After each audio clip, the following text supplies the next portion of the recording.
The message from the Assembly was clear, and it must be heard clearly in this chamber also.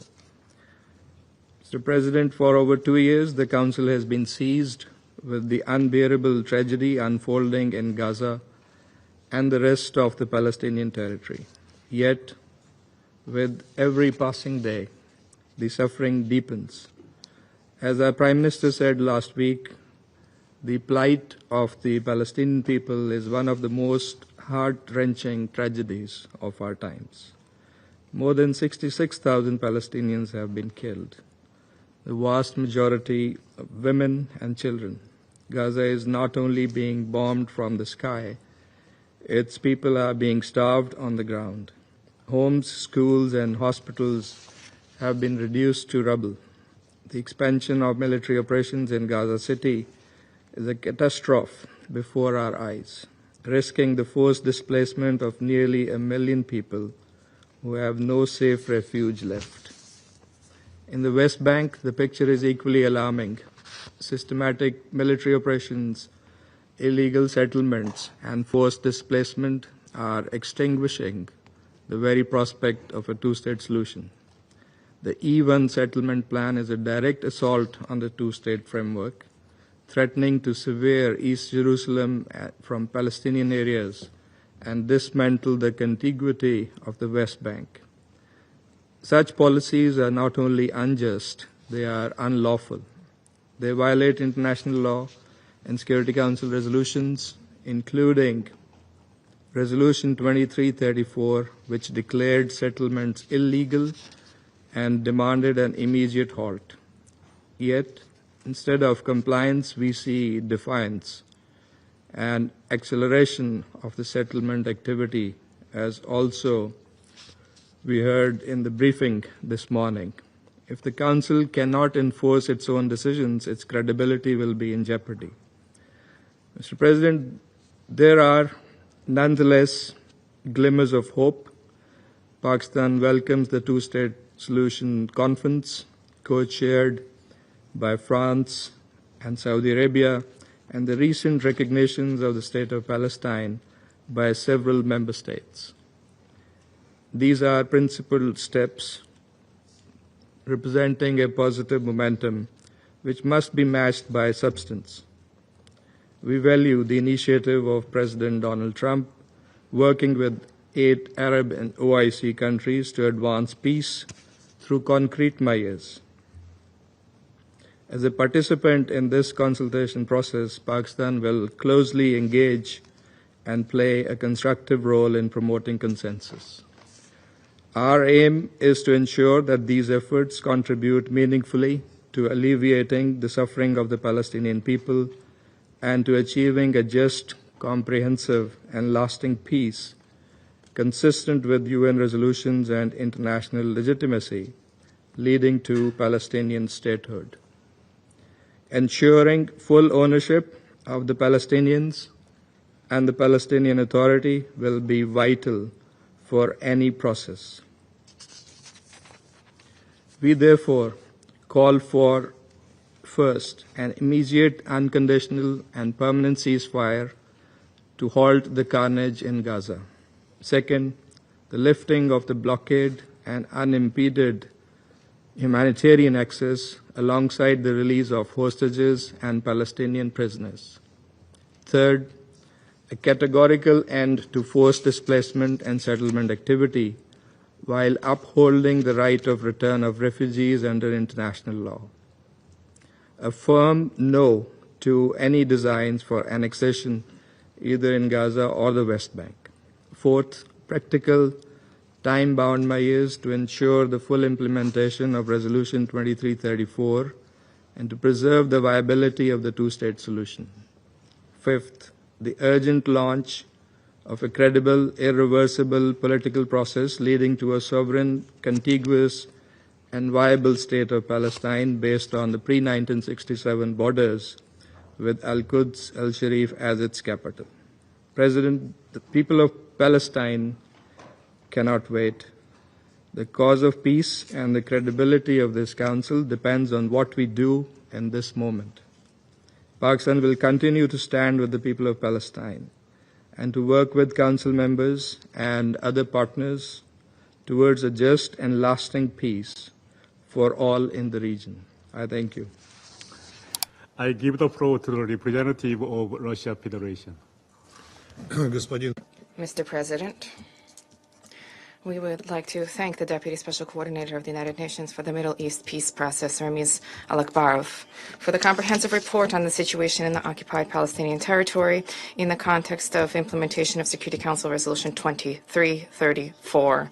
Unfortunately, as is evident from your report, that we had no grounds for optimism and we continue to have no grounds for optimism. Not only is the resolution not being enforced, but it is blatantly being flouted. In mid-August, the Israeli government unsurfaced plans to rekindle the plan for settlement building in the E1 zone in the West Bank. This imperils the prospects for a two-state solution. If implementing this design is carried out, costing billions of dollars, providing for the construction of 3,412 housing units and the construction of new roads and infrastructure objects, the West Bank would be divided into two sections. East Jerusalem would be severed from the remaining part of Palestinian territory. What is most clear is the intention of the intention behind this plan was clearly explained by the Israeli Minister for Finances, Bezalel Smotrich, who said, not without pride, that, I quote, this would bury the idea of Palestinian statehood. And at the same time, those who today assert that illegal settlement activity was a response to the 7 October terrorist attacks are blatantly being disingenuous. All of this is a part of a long-term strategy which has for many years been continuously advanced by religious ultranationalists as they seek to justify violations of international law with references to the Old Testament. They are attributing to Israel the sacred right to these lands, and the Palestinians in their picture of the world are merely excess persons who have no place in what they call Judea and Samaria. For this reason, we should not be surprised at the fact that just in the notorious E1 zone, since 2009, 900 Palestinians have been forcibly expelled and more than 500 homes were demolished, including 200 buildings that were erected with funds from international donors. There have been clumsy attempts to justify threats of annexation with the recent wave of recognition of Palestine by a number of Western states. And these steps came out as a result of the deliberate policy of West Jerusalem to derail the two-state solution and not the opposite. Mr. President, plans to build new settlements would have been impossible without reliance on fanatical settlers who are willing to inflict any violence against the Palestinian population. Nor should we be misled by thinking that they are acting on their own accord. The settlers are receiving unconditional support from the authorities. From Israeli law enforcement bodies are either turning a blind eye to the crimes which they are perpetrating or are complicit in these crimes. Furthermore, millions of dollars are being earmarked by the Israeli government to equip and to arm the settlers in order for them to expel the Palestinians from their lands.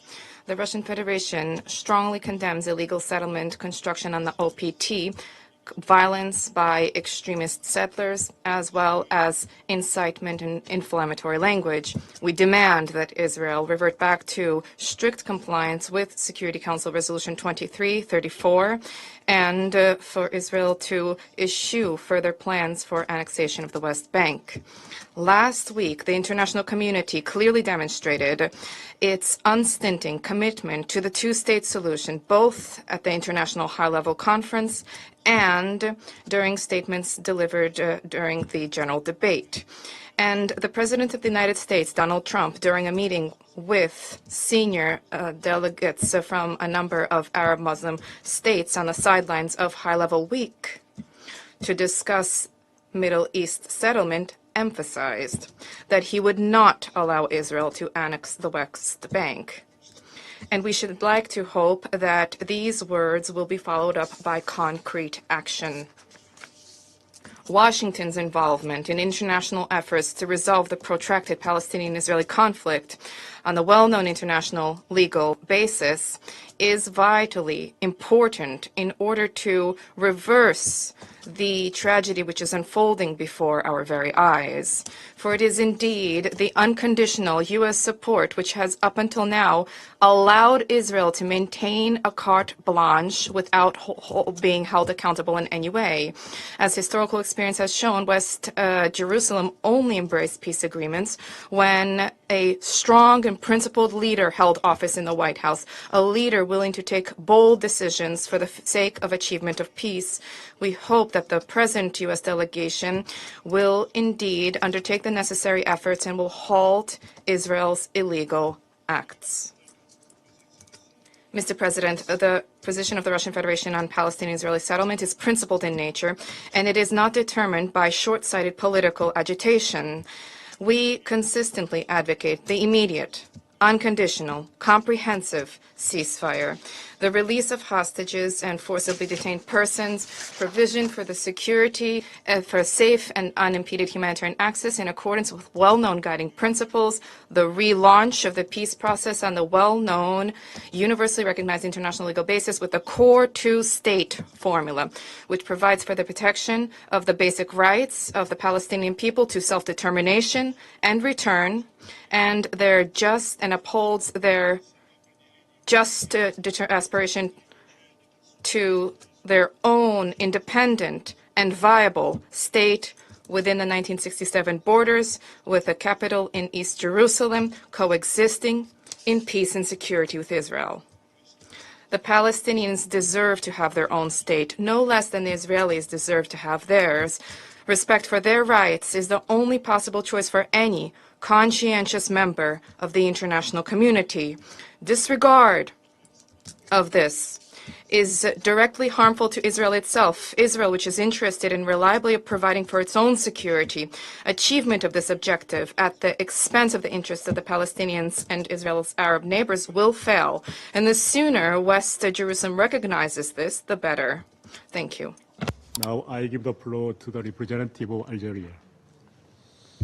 Mr. President, I'd first like to express our sincere gratitude to Mr. Ramez Al-Akbarov, Deputy Special Coordinator for the Middle East Peace Process, for the briefing that he gave this morning, a briefing that clearly demonstrated the tragic situation in the occupied Palestinian territories, a briefing that portrayed the inability of this Council to guarantee the implementation of its resolution number 2334.